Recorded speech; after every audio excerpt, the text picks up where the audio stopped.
the globalist leaders who have pinned all of their hopes on this war with Russia as a way to, quote unquote, not only break Russia, but break Europe as well and drive everyone into this new globalist utopia. Places without borders, governments with overweening power over its populations. All of this is failing badly.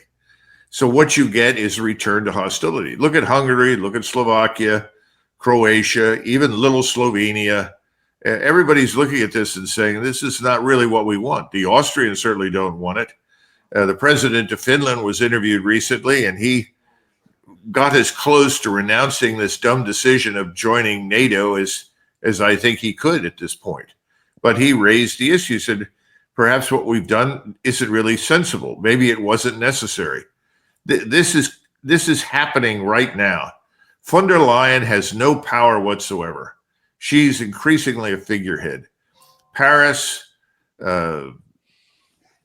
London, and Berlin are the only ones really listening carefully to von der Leyen.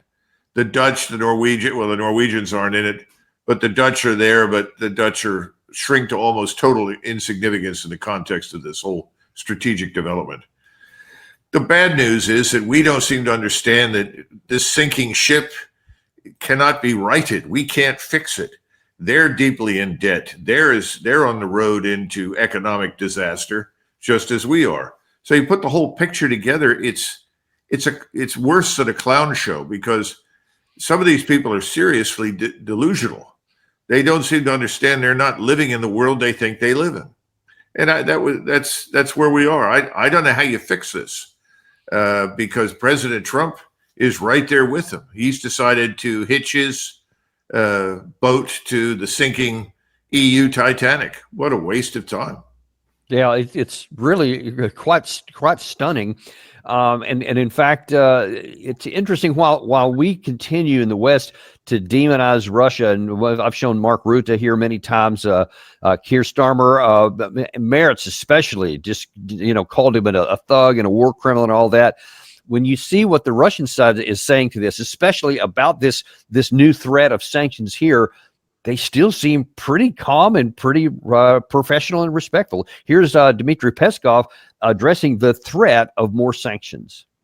This unprecedented number of sanctions that have been imposed against our country over the past, well, one can say, almost 4 years already, have had no effect, and they have proven to be absolutely useless in terms of putting pressure on Russia.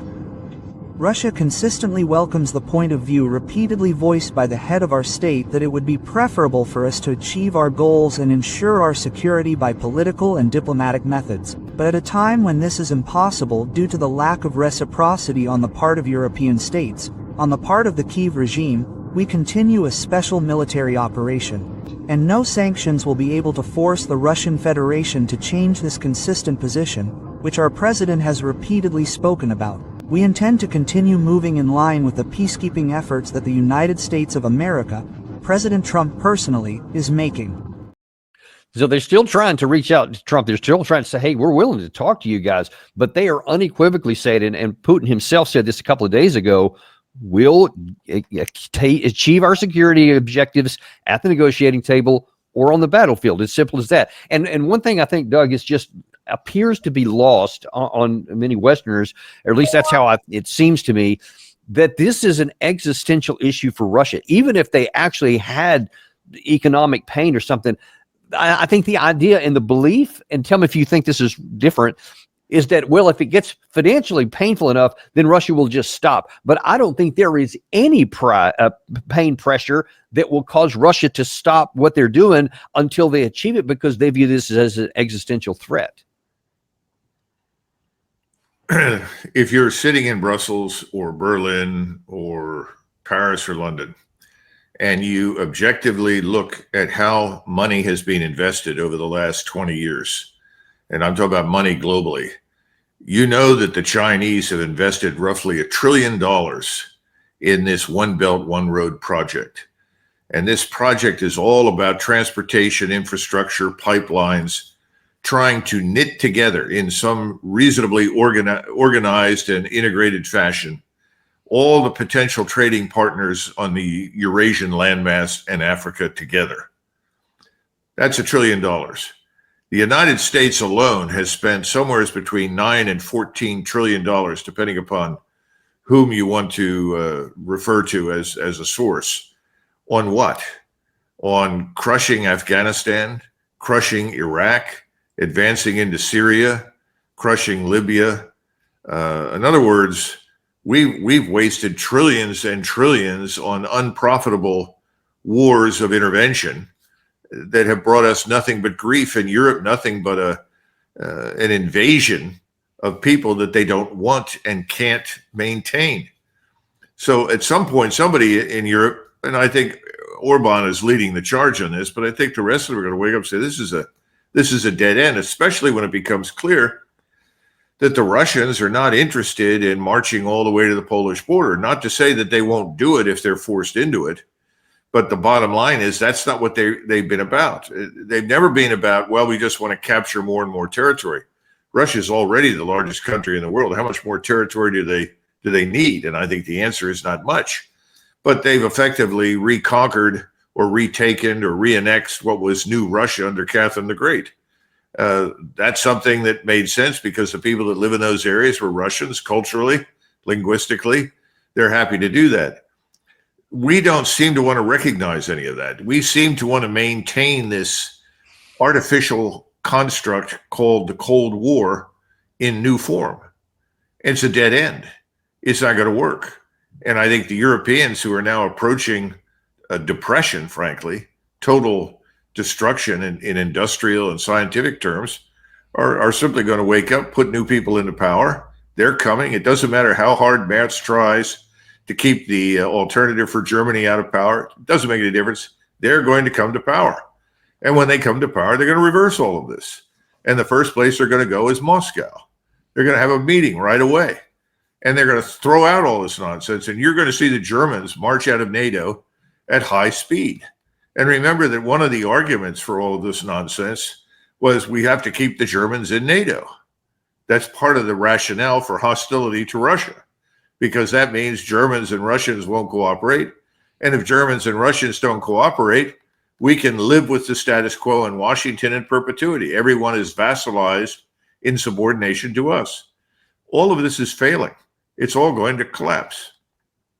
You know, you mentioned this Cold War mentality and even a lust, if I can use that term, to go back to the Cold War mentality, go forward into a new one. One of the ways that the current leadership, they may get out of power one day, they're not yet. And these guys that are in power keep talking about this coalition of the willing, or this reassurance force, and they keep going down this path, and there still are to this day trying to get Trump to agree to, not only to agree to it, but to participate in it with some kind of, whether it's air support, logistics, etc. They keep saying, hey, whenever this is brought to some kind of negotiated settlement, we want our troops in this demilitarized zone of support, which is odd because if you have military there, it's not a demilitarized zone, but nevertheless, they want those in there. Well, Putin, again, being very plain and plain spoken, said a couple of days ago, that ain't happening.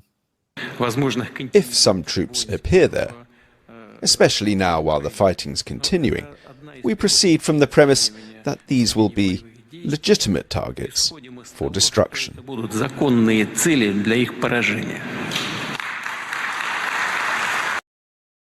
And you can see there that venue thought that was a really good idea, that they would be destroyed of those. So that's not something that would scare a lot of Russians.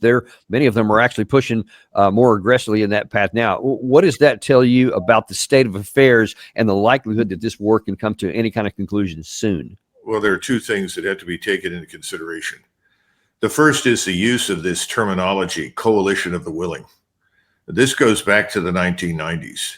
Almost immediately after the Soviet state collapsed and the Warsaw Pact was dissolved, there were people in Europe that were happy to be part of NATO, but they saw NATO as being exclusively defensive.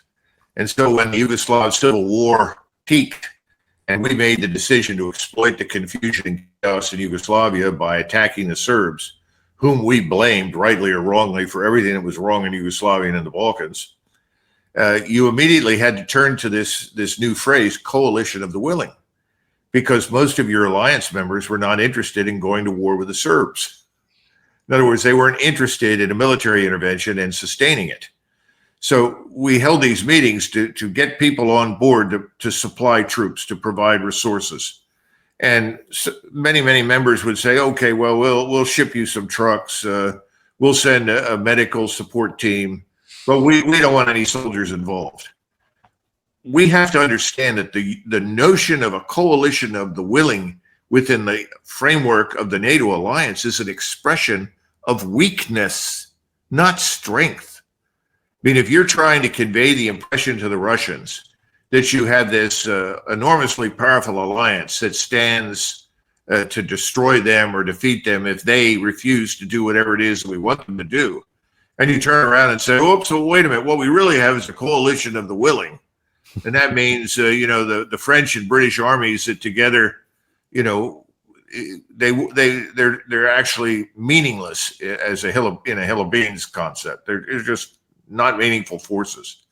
And oh, by the way, well, the Germans are now going to spend money. Well, they're going to spend money, but German nationalists inside the German army, people that are fed up with the terrible leadership in Berlin, are now being driven out of the army.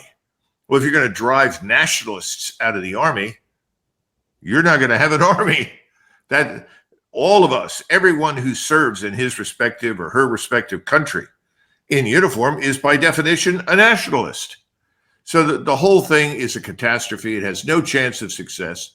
And the idea that some portion of Ukraine could be occupied by the so-called coalition of the willing is rightly dismissed out of hand by Putin, because why are the Russians fighting?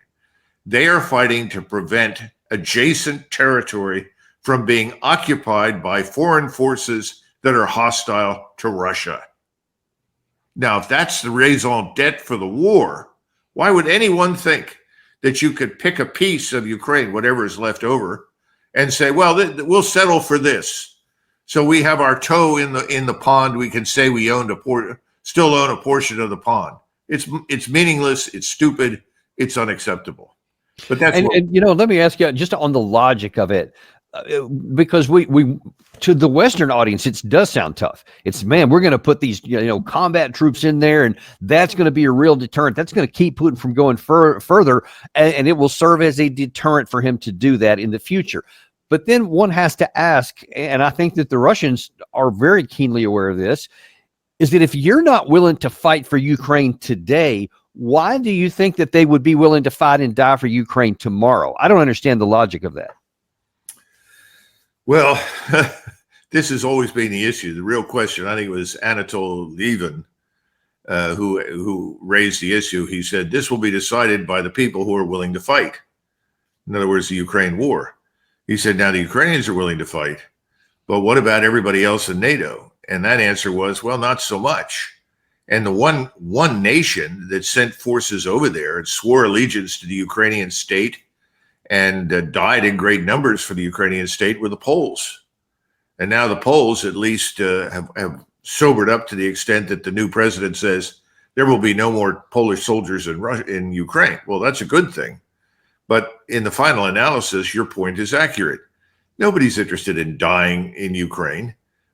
People in France or Germany or Austria or any of these other countries, have no interest in marching 1,000 miles east in order to come to grips with the Russian army. I mean, what a dumb idea. That's the biggest mistake you could possibly make. So, at this stage, it's shadow boxing. There's nothing serious about it. That means that it's up to President Putin, his inner circle, to make the decision. And I think we're seeing the beginning of that with this punishing strike. I think they're going to go after all of the targets of command and control, which means the people who are in charge over in Ukraine. And I think they're going to start moving further west. Now, will they go all the way up to the river and stop? I don't know.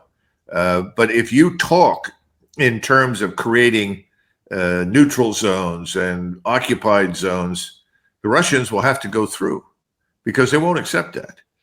That's sort of like saying, well, we just fought a war in Mexico, and northern Mexico is going to be a neutral zone. No one is there, and it'll have its own independent government. Then central Mexico, well, that's going to be something else. We're not really sure what it is yet, but it could be, have the presence of foreign forces in it. I mean, it's crazy.